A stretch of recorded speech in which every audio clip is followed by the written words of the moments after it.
കളങ്കാവൽ എന്ന ചിത്രം വിനായകന് കയ്യടി നേടിക്കൊടുത്തുകൊണ്ടിരിക്കുകയാണ്. താരത്തിളക്കവുമായി വിനായകൻ വെള്ളിത്തിരയിൽ നിറഞ്ഞാടുമ്പോൾ പുതിയൊരു ചിത്രവുമായി എത്തുകയാണ് സംവിധായകൻ ടോം ഇമ്മട്ടി. വിനായകനെ നായകനാക്കി ടോം ഇമ്മട്ടി സംവിധാനം ചെയ്യുന്ന പെരുന്നാൾ എന്ന ചിത്രത്തിനായി എത്തിയിരിക്കുന്ന പുതിയ പോസ്റ്റർ വലിയ സ്വീകാര്യതയാണ് നേടുന്നത്. പെരുന്നാൾ എന്ന ചിത്രത്തിന്റെ പേരിനോടൊപ്പം ക്രോവേന്മാരും സ്രാപ്പേന്മാരും എന്ന ടാഗ് കൂടെയുണ്ട് പോസ്റ്ററിൽ. Suryabharathi creations, Jollywood movies, Immatty company എന്നിവയുടെ ബാനറിൽ മനോജ് കുമാർ KP, ജോളി ലോനപ്പൻ, ടോം ഇമ്മട്ടി എന്നിവർ ചേർന്നാണ് പെരുന്നാളിന്റെ നിർമ്മാണം നിർവഹിക്കുന്നത്.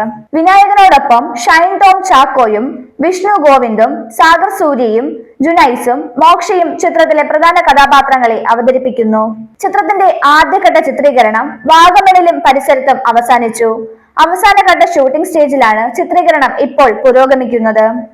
2026-ൽ പെരുന്നാൾ തിയേറ്ററുകളിലേക്കെത്തും. ടൊവിനോ തോമസ് നായകനായ ഒരു മെക്സിക്കൻ അപാരത, ആൻസൺ പോൾ നായകനായ ഗാംബ്ലർ എന്നീ ചിത്രങ്ങൾക്ക് ശേഷം ടോം ഇമ്മട്ടി സംവിധാനം ചെയ്യുന്ന ചിത്രമാണ് പെരുന്നാൾ. ചിത്രത്തിന് സംഗീതം പകരുന്നത് മണികണ്ഠൻ അയ്യപ്പ, ഛായാഗ്രഹണം Arun Chalil, editor Rohit VS Variyath, lyrics Vinayak Sasikumar എന്നിവരാണ്.